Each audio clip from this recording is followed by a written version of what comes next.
Okay, so welcome everyone to Gunya on the Road with Pete, and we thought we'd talk to you guys about vaccinations.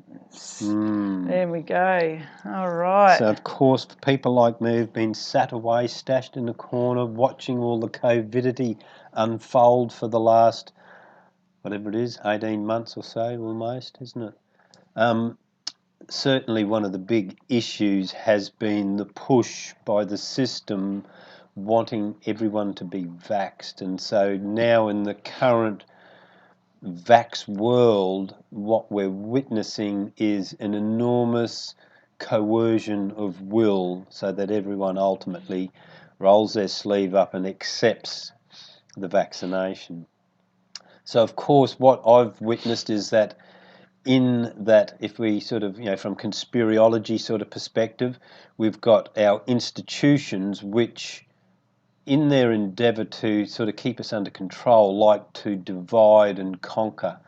And so we can sort of see those behaviours in the, the pitting of one lot of dudes against another, like the Protestants and the Catholics, or the Shiites and the Sunnis in the Muslim world. They're all, of the same faith, but all fighting each other because my speculation's better than your speculation. Racial, black against white, all that sort of stuff goes on. The division with LGBTQ against the world, all that sort of stuff. So they're all, meant to be heard, but it would seem that's used with a means to divide and conquer. Maybe that's just something that humanity does.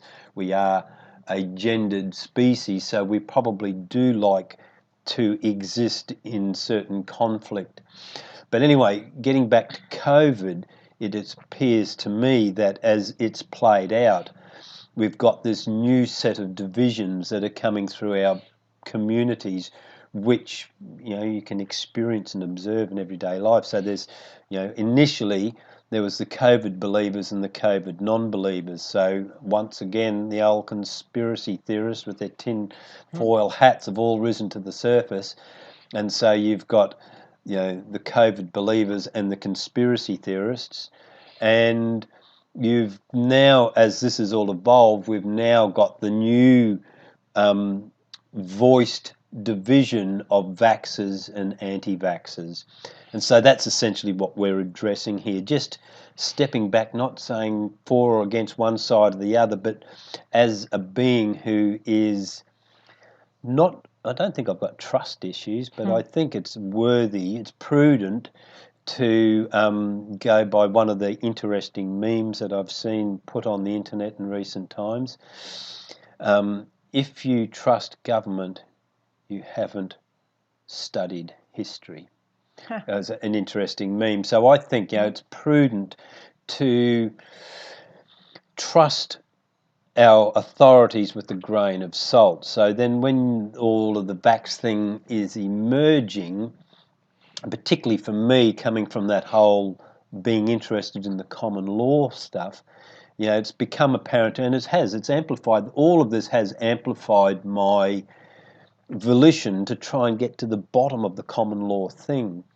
And so, in this last 12 months, certain realizations, particularly in the vax, because in the vax thing, you haven't got vaxxers and anti-vaxxers. A more truer definition would be a vaxxer and a pro-choice, as is in the language out there in America. They're saying, we're not saying don't vax, we're just saying we honour the right to choose. And so it's about our consent to something. And so consent has been a big part of it. All of the common law stuff that was coming out of Australia, Mark Patalik's work, they were issuing notices of non-consent. So consent is a very important part of what's going on in everything. And so it became apparent to me that that will and consent are sort of like the foundations of all the law in the universe, so to speak. particularly for us as living souls. And then it occurred to me that all law that exists because it's there to serve the honour in commerce of will. So in our commercing, our will with each other, to honour it, we're coming back to understanding what my will is and what your consent is, or what your will is and what my consent is. It would seem to me that the whole fabric of all laws exists on that very simple platform that we all as living souls can appreciate and acknowledge and think into. So that's what we do in our commerce every day. Like I have a will to get something and that person has a will to sell something. Their will is to have it for a certain price and my consent is to accept it at that price. So we can sort of see where will and consent sows its way through the fabric of everything that we do in our commercing with each other as living souls inhabiting human form. So coming back to that, so then the whole question of vax and pro-choice, it just was obvious. You can't mandate something like that because you are violating every law that ever existed by trying to force something against someone's will. And so as I've sort of come into that realisation, and by virtue of where I am in my current lifescape, I'm living in a box in the burbs this last many months through all the lockdowns at my mum's place. And not only am I on the internet, going through mountains of all sorts of interesting information, but in the next room is the television and all of the mainstream media blah. Mum's in the other room watching it, so I am soaking in it all day, every day. And I'm also enjoying a juxtaposition from the stuff that I'm drawing from the realms of the net and comparing it to what's coming out of the mouths of the talking heads on the news, etc. And so all I can see as I'm sitting there, it's like an energy of condescending arrogance is what I feel from that propaganda machine called the mainstream media. There's certain things that can't be said and will be censored and banned because there's a certain narrative here that we are endeavouring to establish, and yet we have to address those that have a counter view. There's a contrary view. So they're sort of saying, yes, but, and they're saying, no buts, this is what's happening. So then we can see that there's sort of like an attitude of grooming. So they've got to appeal to people to say the first initial grooming is fear. So frighten everyone. We had in the beginning of the COVID, the amount of deaths, and then because not enough people were dying, then we had cases. Infections and cases was the narrative, and so we've got all these cases, we've got all these infections, but never once do they define on the television what that means. They never say, well, 90 people have tested positive, but they don't say those people that are tested positive, this many have died and that many are in ICU. It's not. They're just like, you and me. They're just there. They've had a PCR test and it's come back positive. And so, no one's sick. Nothing's changed. But we've got these numbers of people who've tested positive on the PCR test, and we can use that as a means saying, come on, guys, we're going to have more infections if we don't have you inoculated. So there's grooming through fear, and now currently, as particularly in the United States, in these last few months, all of a sudden, as they're rushing the vaccine out and saying, everyone come and get vaccinated, and then to help them make the decision, first of all, it started with donuts. They were offering free donuts at certain donut shops. If you get vaxxed, we're going to give you free donuts. And then the next thing was beers. So Budweiser or whatever those beers over there are, you can get a free beer or a free couple of beers if you've been vaxxed. And then, of course, in Las Vegas there a month or 6 weeks ago, it was all in the news that the big, famous Hustler strip club was offering free entry for those who had chosen to be vaccinated. So if you get vaccinated, you can get into Hustler for free and get a free drink and whatever else.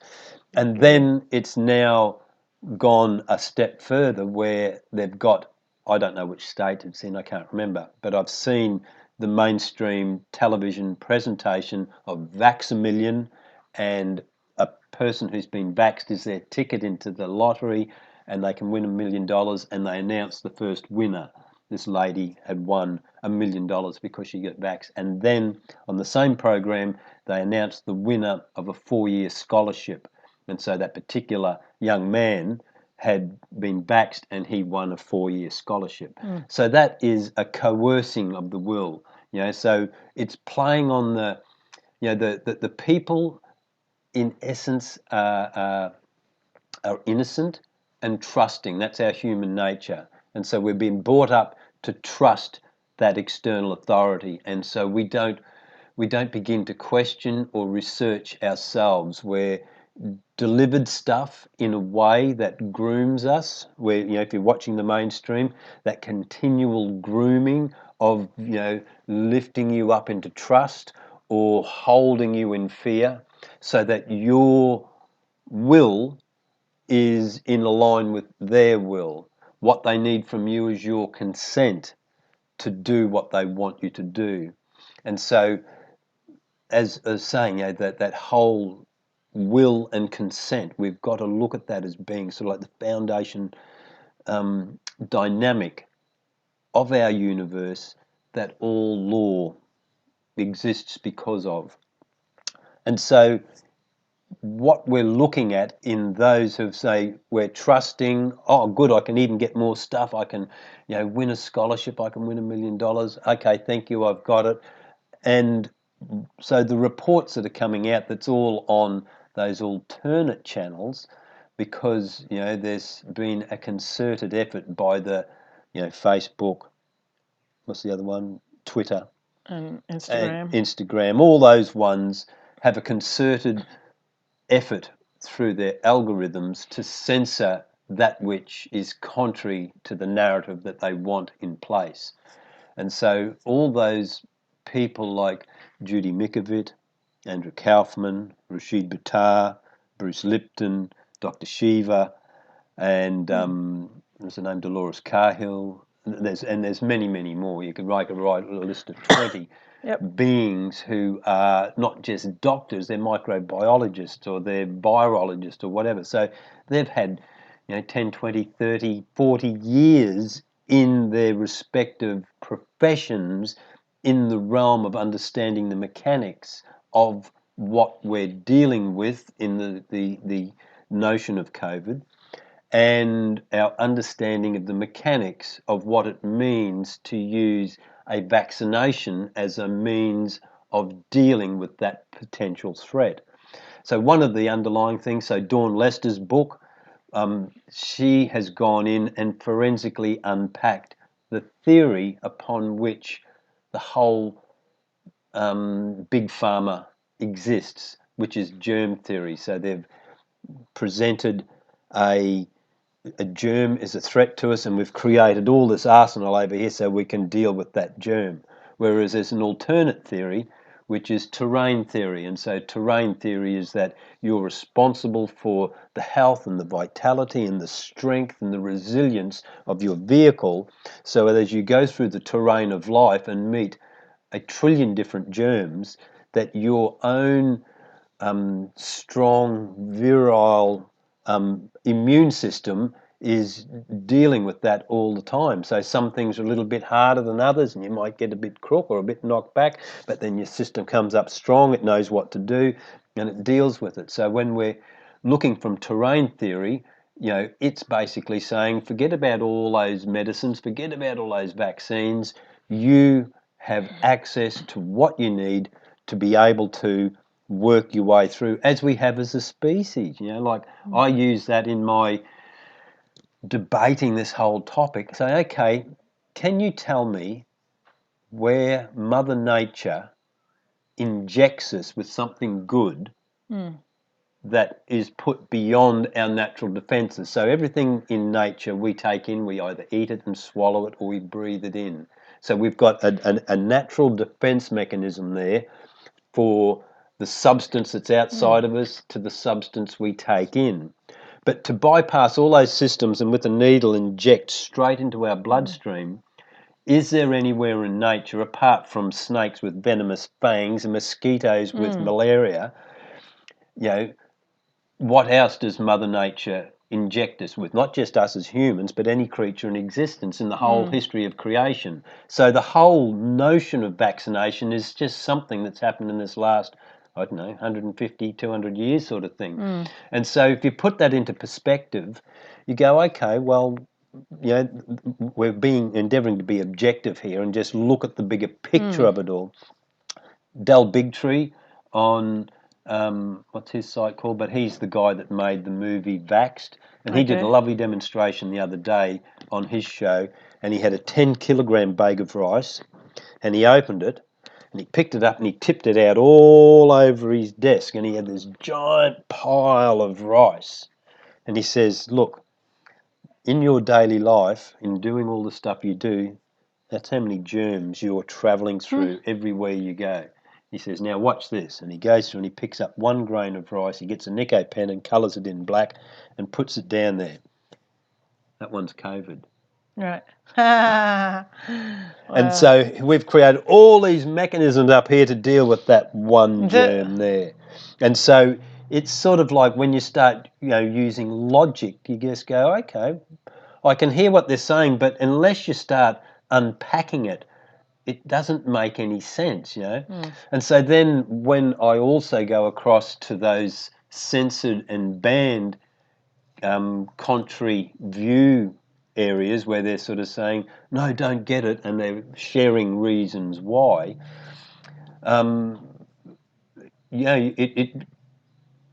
it develops or evolves your choice to not have it, because there is something that's not quite right about it. There's because it's a messenger RNA, mRNA, messenger RNA. So its function, from what I understand of all those dudes I've listened to, it is putting in you a message for your cell to create a protein synthetically. So it's creating this new protein that we normally wouldn't possess because it's a synthetic. Right. It's been created. The like Bruce Lipton said. He says, imagine what he said. What is a virus?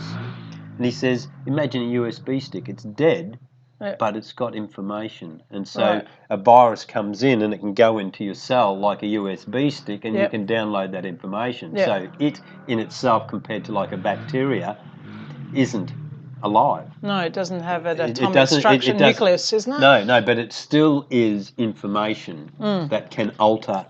That information goes into a cell, and the cell does something different to what it would normally do, thanks to that information coming in like a USB stick going in and saying, right, computer, do this. I've downloaded a new system that's going to do something. And so in our having all of these little USB sticks running around in us, what those guys are saying, that we, from that terrain theory, we are depending upon the degree of toxicity, the degree of acidity that we exist in as a human form, will determine the degree to which we are breaking down our cells. So the more alkaline we are, the more harmonious and balanced we are, the less we're breaking down. But when we are breaking down, the bits of the cells that break off and fragment and come out is essentially what the viruses are. You've got these broken down cells and these little USB sticks going around, and they'll get into another cell and tell it to, And so it would appear that it's a function of our breaking down.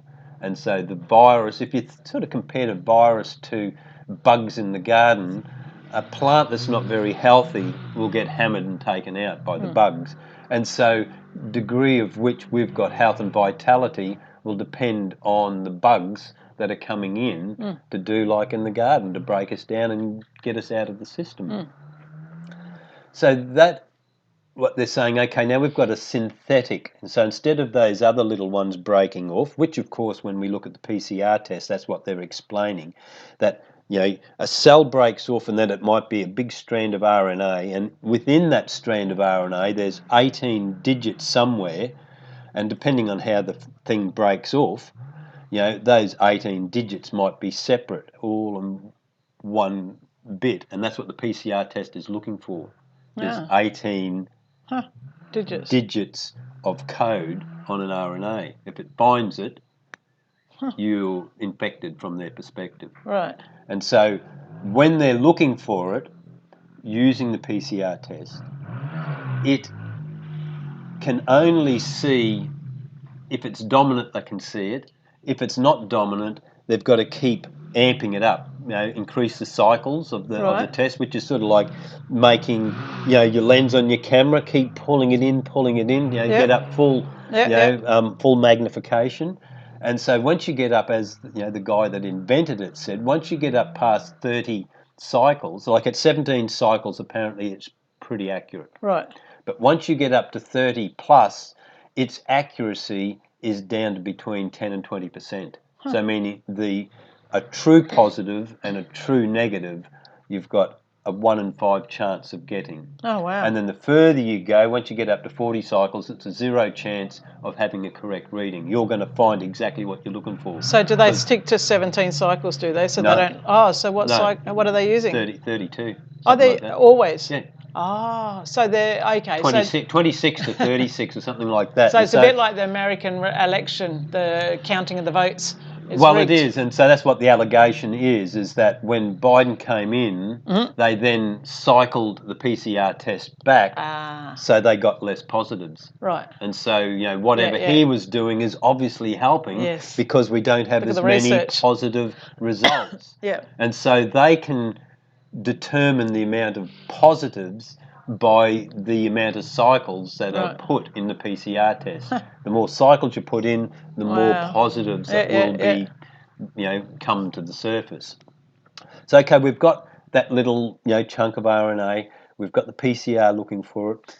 Now, to combat all of that in the structure that they're offering us for inoculating ourselves against it by being vaccinated, is that they're delivering a message into the cell so that it creates a particular protein which has been synthesized. So it's a synthetic bit of information. So it creates a protein that we probably, I would guess, would not normally have. And so they're calling it a spike protein.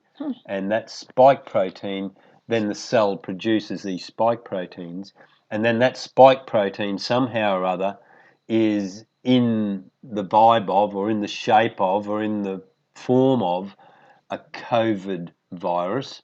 And so therefore our system identifies its existence, and then in its normal immune response creates antibodies so that we've got a means of dealing. But as those people would say, that in your normal immune response, like get sick and then get better, we will more readily deal with all the variants. Whereas in that inoculated, you're only going to deal with that which you've been inoculated for.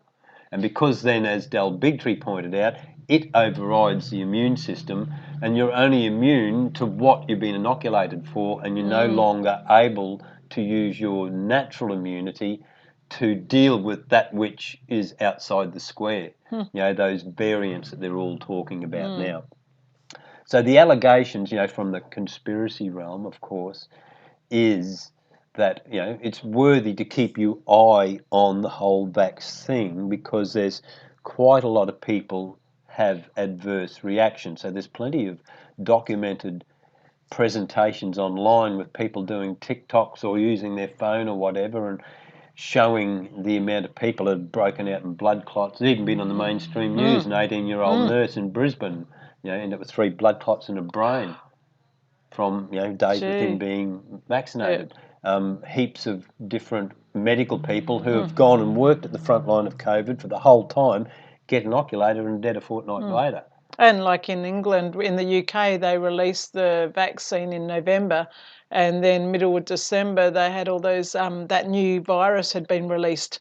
That's the other allegation, that the Yeah. variants are produced by the vaccine. The other allegation, that I've seen on BitChute was a nurse from California somewhere saying that 100% of the people in the COVID ward were all vaccinated. There we go. Yep. And so then the other thing that's come up with the whole, mRNA is saying legally it doesn't fill the legal definition of a vaccine. So the narrative trying to push everyone to call it a jab is by virtue of the fact that legally, under oath, you wouldn't be able to say that it is a vaccine. Why's that? Well, because the definition of a vaccine is once you have it, you're then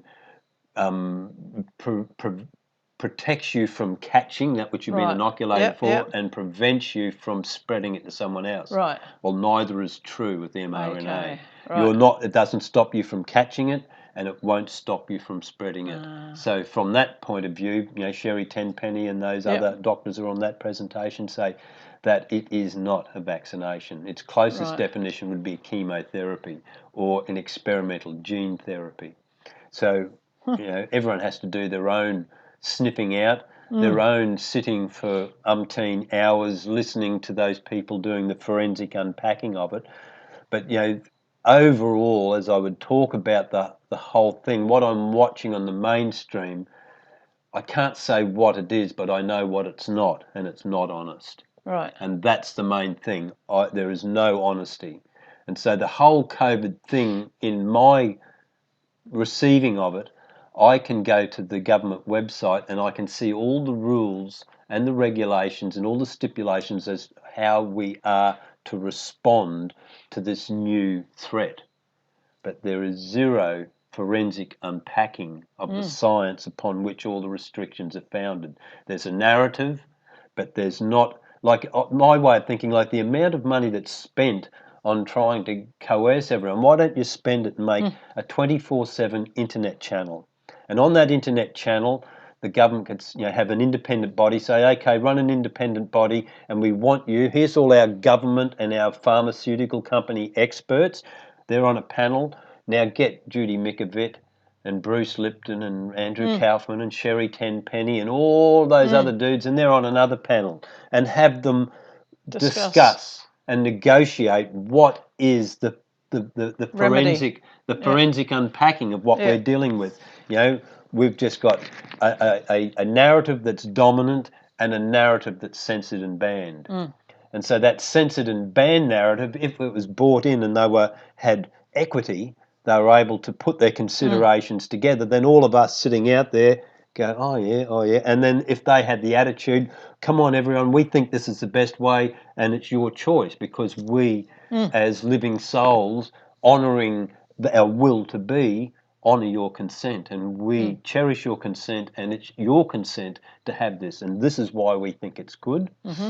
But in that thing, you could have that panel on that 24/7 internet channel. The other thing you could have on there is a up-to-the-minute register of all vaccine damage. So everyone that's been adversely affected, you've only got to click onto that government website, vaccine.com, and there it is. You can go to that channel and watch Sherry Tenpenny, talking with one of the government or one of the pharmaceutical company experts, or you can click on that link and it says, here's our register of everyone that's been adversely affected, how they've been affected. We've got another register there of all the allegations of the effects of shedding. So there's allegations that people shedding is the people who have been vaccinated are infecting those who haven't been. And that they're shedding these spike proteins and infecting other people is another allegation. Hence the new varieties of coronavirus. No, it's not new varieties of coronavirus. It's more sinister than that. The allegations from Sherry Tenpenny and those guys is that it's affecting adversely women folk in their menstruation. So some women who've been through menopause are bleeding already. Again, other ones who are bleeding irregularly. Some have shed the inner skin of their uterus, getting blood clots. So it goes in line with the story of genocide of the human race. The question I get asked a lot about this is why, this is for the people still seeking the truth and not understanding everything what's happening. They're saying, but why would they have genocide? Why would they want to get rid of so many people? Then who's going to do this and who's going to do that? If why would they do that? Well, by virtue of just our, sitting and witnessing the technologicalization, so to speak, of our world, and then, as they say, technological unemployment. They said, okay, back in the early 1900s, whatever it was, 50 or 60% of the population worked in primary industries. But during mechanisation, with big tractors and computers and all that sort of stuff, now it's a couple of percent of the population are actually Right. directly involved in primary industry. And so then there was factories in the 60s. So back when factories first came, and became dominant, there was whatever, I don't know what the population was, I can't remember the documentary, but there was a big chunk of the population were in there. Now that's gone down dramatically because everything's Computers. becoming robotic, And so then you've got our service industry. So back you used to go into the bank and talk to the teller. Now everyone just does everything on their phone, and they're taking all their bank branches away. So all those jobs are gone. The supermarkets, no checkout chicks go and self-serve. So there's no need. There's no CD shops. There's no video shops. There's everything's getting bought off Amazon. Everything, and so all of a sudden, there's enormous amount of people and much less to do. Right. And so if it's true, from the conspirology side, are we truly in a virus threat to humanity and everything's locked down because of this supposed virus, or is there another agenda behind it? Is there a monetary system agenda? So the monetary system was spiraling so out of control, they've had to squash the economy. And so the killing off of all small business. All of that is something else that's behind it. They're using the narrative of the COVID and getting everyone frightened and complying and handing over their consent and going down this vaccination realm. But behind it all is the locking everyone into place. So international borders are shut, national borders are shut. Lockdown has everyone stuck within 5 kilometres. So all of a sudden, the other allegation from another body of work is suggesting that our peak oil challenges on the planet. So now with all that international travel just squashed, all of a sudden we're only using 20% of the fuel that we were using pre-COVID in the air. We're probably using an enormous less amount of fuel just in our normal commuting than we normally would, where there's a lot less long trips, and that's what they're endeavouring to do with lockdown. You can't go across the border. It's only the real diehard people that say, "Oh, push through." Most people go, "Oh, it's too hard. I'm just going to stay home. I don't have to go there." And So so are you saying that there's a decline in oil and so they're matched it with it? Right, okay. that's one allegation. Yep. Whether that's Yep. true or not, I don't know. But it was a very interesting 2-hour discussion by, I can't remember his name, but it was on Unslaved. And so he put forward a very interesting case as being a part of the agenda behind what we're experiencing isn't just the virus. The virus is sort of suited them as something you can scare them all with and make them all do what they've got to do, and then they wouldn't have complied if they just said, okay, we've really screwed the money system up, and now we've got to have the great reset. You've got to exist in the new normal. And so, as far as children go, I remember at the beginning of this COVID stuff, they were all saying children aren't the focus. And, a lot of parents have, dealing with the situation of, am I going to have to get my children vaccinated with this COVID vaccine, so to call it, to be able for them to attend school? What's going on in that Well, that's all area? a part of the coercion. So you're not allowed to fly unless you've been vaccinated. Right. Some workplaces, like in Victoria presently, they're saying to all of the aged care workers, unless you're vaccinated, you're not allowed to go to work. And so that, like Vax-A-Million and winning, all that sort of stuff, that's a different realm of coercion. So if you want to continue working, you'll do what we tell you. So where's free choice enter into that? well, you have to engineer your life so that you don't. Work there. If you don't, you just say, oh well, I can't work here. Right. But there is other ways that we can push back, and so there's certain things that have come out, and there's one guy in Corey's digs. Hence, he's created these documents. So if your work says, "Hey, you got to be vaccinated to work in," so no worries. Here's my paperwork. I just need you to sign this paperwork, which means that you're if I get vaccinated, you accept full liability. You're telling me to do something, so in our commercive wills, so that we can have equal consideration in our contracting here, I'm saying yes. Your will is saying you need me to be vaccinated. I'm going, okay, I accept that. And the conditions of my acceptance are as this is the paperwork. You're going to say that if I'm damaged by this, that the insurance is going to cover me. So you've got insurance at the workplace. Yep. That's going to cover me if I'm damaged by this vaccination. My own insurance, you're guaranteeing that my insurance will cover me. And there's a whole list of things that Corey's digs got written out. How do you spell that? Cory, Corey. Corey's digs. And so I've passed it around. I haven't got it on my site or anything, but I've passed that link around in many places. So he's made one for school and one for the employer. Great. So if you're a student going to the school, you take it in and say, no worries, sign that, and they won't because they don't want to accept liability. Right. And so I don't know, it'd be in your own commerce in that situation, if you're clever enough to begin to understand, because that's what we're all learning at this time, is that if we're learning about the relationship between will and consent, we also need to understand those other mechanics, which we've talked about in another video, how the scales work. You've got unconditional love, unconditional acceptance, and conditional acceptance. So we need to be absolutely, completely operating from conditional acceptance. You're accepting what they say. You're saying, yes, my sleeves rolled up, I'm ready to go.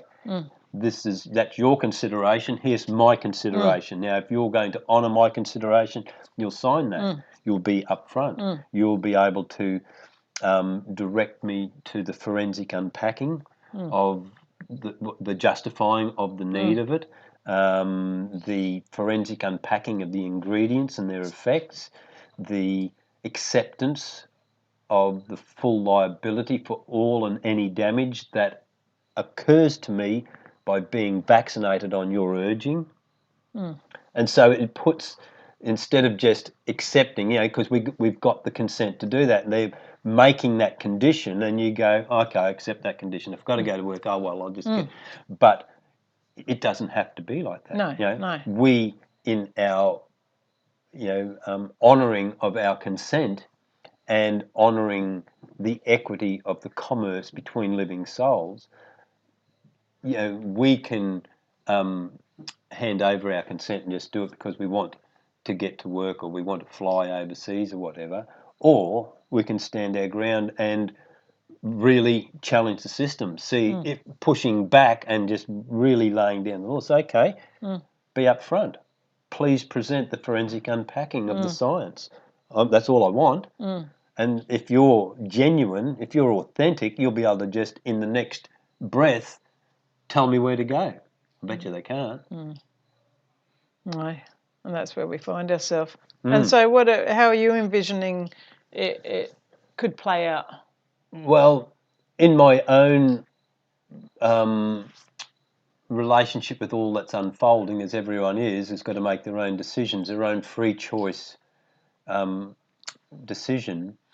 I am continuing to educate myself. I'm continually going down all those rabbit holes. I'm continually weighing up, it's the boxes on two sides, like, can I trust it? Can I trust it? Or do I choose to not trust it? So at the moment, for me, in my watching it all, the boxes that I've ticked that says, no, I don't particularly want to trust it are much heavier than the ones of trusting it. And so until I get data from the system, and so if it was genuine, I should be able to just turn on the TV and get stuff that satisfies my trust. But it's not. All I see is a coercing. All I see is like a pedophile grooming a victim. That's what I'm seeing through the lens of my looking at it. And so I don't have to do anything until some part of my unfolding reality comes up, and then there's someone standing there saying, you got to be vaccinated. So until that moment happens, I haven't got to worry about it. Right. I'm not going to go out and try and push any of it. I'm educating and fine-tuning my understanding those mechanics of conditional acceptance, so that when I do meet that situation, I'm comfortably, politely, smilingly able to enter into the commerce and identify immediately when they're not in honour. So when they're in a situation of taunting me, so they're like jabbing me with their sword, when I can identify that that's happening, I can say, you're in dishonour. Yeah. And so then you've got the ground. They're on the back foot. And so we haven't been taught any of that. We've been taught as a culture the virtue of fighting for your rights. And so that going and fighting it automatically, in the mechanics of law, when you get into the deeper part of it, you're identified as a dishonourable belligerent because you're fighting them. And it, as a system, then has full discretion upon you because you're just identified as a dishonourable belligerent. So we've got to learn to not be dishonourable belligerents and turn the tables. We've got to honourably commerce with that system that's endeavouring to coerce our will, and remain the acceptor until we see them move into a position of dishonourable belligerent. And then we have, like they had, we have discretion upon what they're saying. They will have to vacate their position because they're deemed to be dishonourable. But we've not been taught any of that, and rightly so. It's been hundreds of years, that we haven't been taught those mechanics. I've only sort of nutted it out due to my dabbling into all of the common law stuff and astrology, so that star law of astrology and all of that over this last many years, it's sort of like unpacking, get to the bottom, and I feel I'm getting to the bottom of it, so that then any being, so like common law is where we're up to at the moment. So common law is what's common between you and me as living souls sharing the mystery of life and creation in commerce. And so then from there we need to understand the relationship between our wills and our consent and the commercing of that energy, and the whole of the structure of all reality is founded upon those very foundational principles. And if we haven't sort of nutted those principles out, a lot of it becomes complicated, a labyrinth of jargon that is hard to make sense of. But if we can get right back to the principles of it and understand what we're doing as a living soul in our commercing with others, any other of the others, we're able to penetrate that whole gobbledygook that we've been presented as law. So in our legal system, it is an absolute nightmare of another language. It's called legalese. Even their words don't mean the same as what our words do. If we're in an Oxford dictionary, it means something different, some words, to what it means in the Black's Law Dictionary or the Butterworth's Law Dictionary, the Bouvier, whatever those law dictionaries, they have a different interpretation of particular words. So we're talking two languages. It sounds right, what they're saying, but it means something different to them. And so the way, anyone's got to just go and download, government legislation off the net, and just see how convoluted it is, like blah, blah, blah, in the Situan, according to clause 14. Oh, quickly go to clause 14. Oh, yeah, blah, blah, blah, according to section 34. Go back over to section 34. So there's this big labyrinth of wires. Yeah, so one guy said that if you put it as like a soccer field and you had all the legislation written out around it and you drew threads from one bit to the other, he said you'd never get through it. Wow. You wouldn't be able to walk through. It's just this giant. Yeah. Big mess. Yeah. Big mess. That's right. Yeah. And so and what we've learnt from the common law is that it doesn't have to be like that. It's deliberately like that as a to tool of confuse us. control, to confuse and Yeah. control and divide, whereas a system does exist which sits on the sidelines, is endeavouring to get in there, which is the quantum language, which is able to, in pure equity, have one oath, one idea, one court written in one sentence, and it means the same forwards as it does backwards.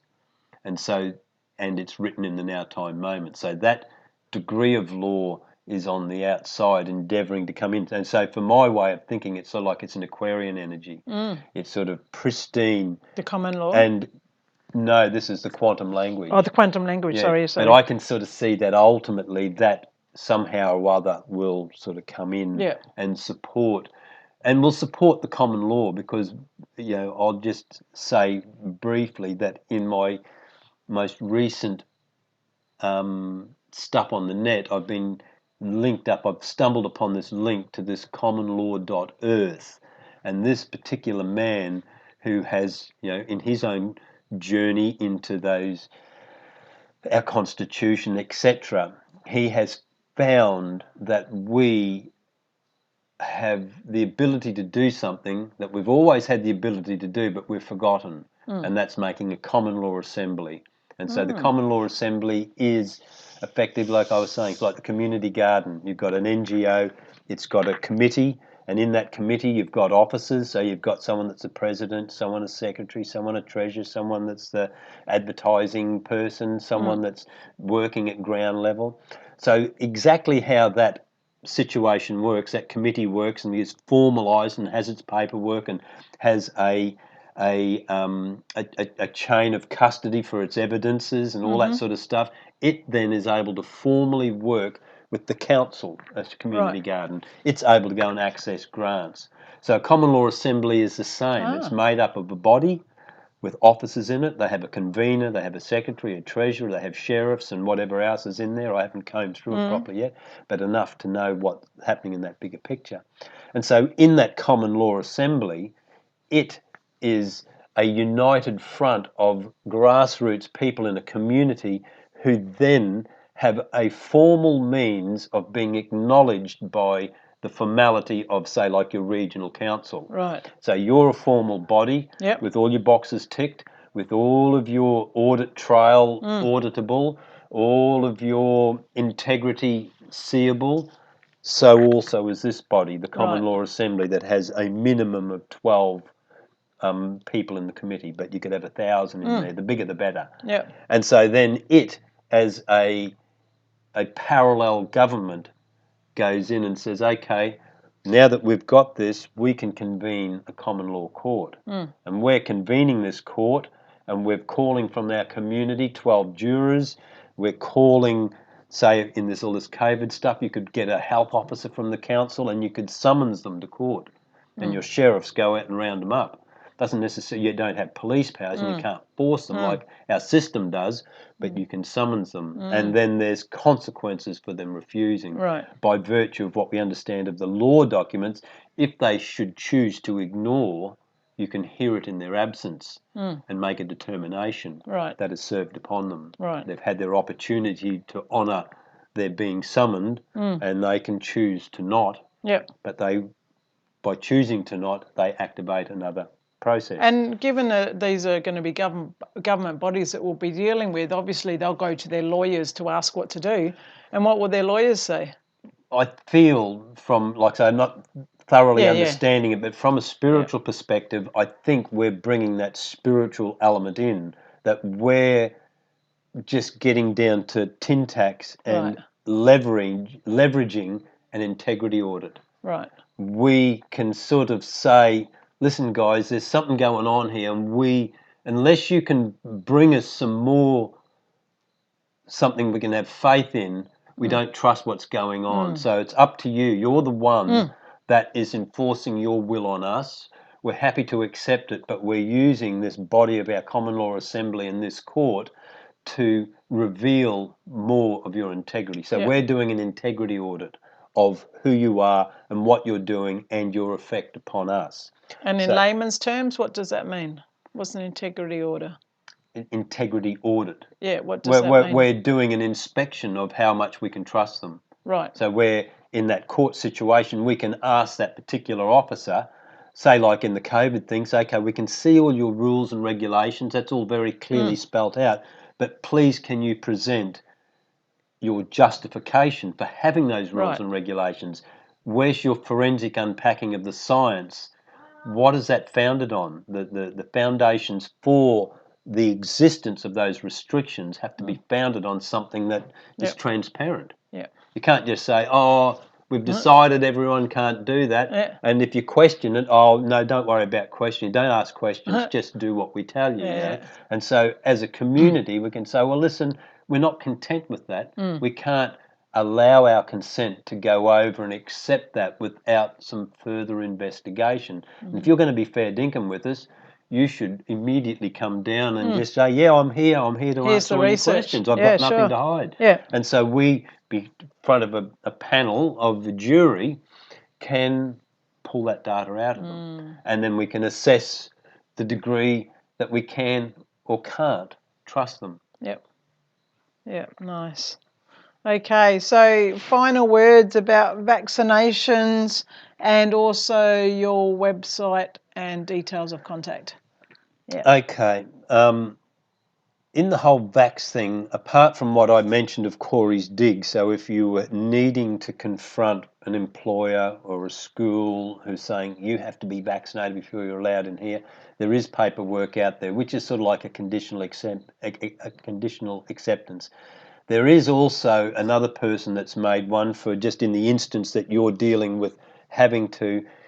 I've got that on my website at philosophy.com. I've got a link to it on there. Right, so how do you spell philosophy.com? PHOOLOSOPHY. So like philosophy, but with a double O instead of an I. Yeah.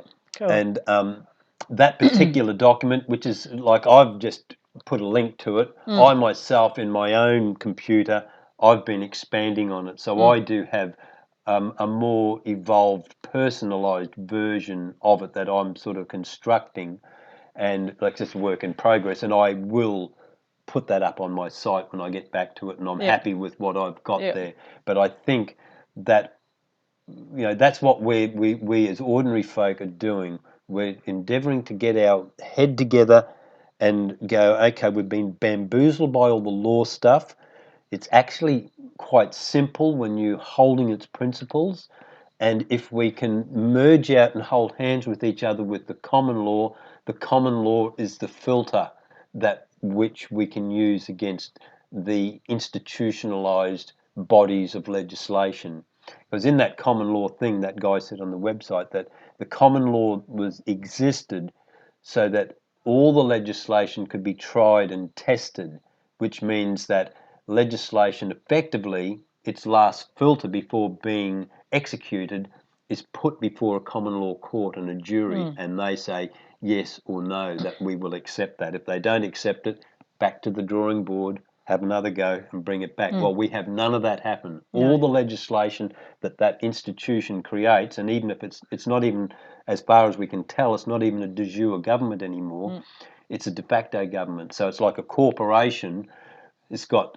It can go and create all this legislation and pour it out like a bloody avalanche, and there's no filtration of it between what we're meeting with all of the police and the courts and everything else, and us as ordinary folk at the bottom. And so that whole common law assembly, to me, from the little bit I've sort of sniffed of it so far, seems to be a practical, doable solution, because amongst all of us, in your community, we know we've got people with those skill sets. By setting up a community garden, there's an accountant who says, I'll do all your books and sort out your audit trail and all that sort of stuff.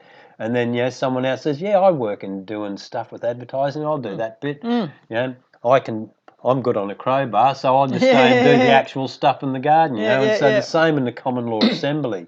There will be those that are, they've come from that world of convening things, and so I'll be the convener. And there's other dudes out there who's been in the security world, or they just are a security sort of a dude. Yeah, I'll be a sheriff. There's another one says, yeah, I'm really good at, taking notes and recording stuff. I'll be the secretary, And so that, as an assembly, particularly, like if it's a minimum of 12, but if you've got a maximum of however many, amongst that maximum, you've always got new dudes to come and sit in the seats, because a convener can only do 12 months, from what I understand. A sheriff can only serve for 3 years. Right. So you've perpetually got to keep, you can't get someone, locked into place. So it has to be a living community entity that's not directed by a particular person. And that's why it's got that drogue law. The drogue law is the timelines of things. And so you've done 12 months, the next, whatever they call it, I suppose it's an AGM,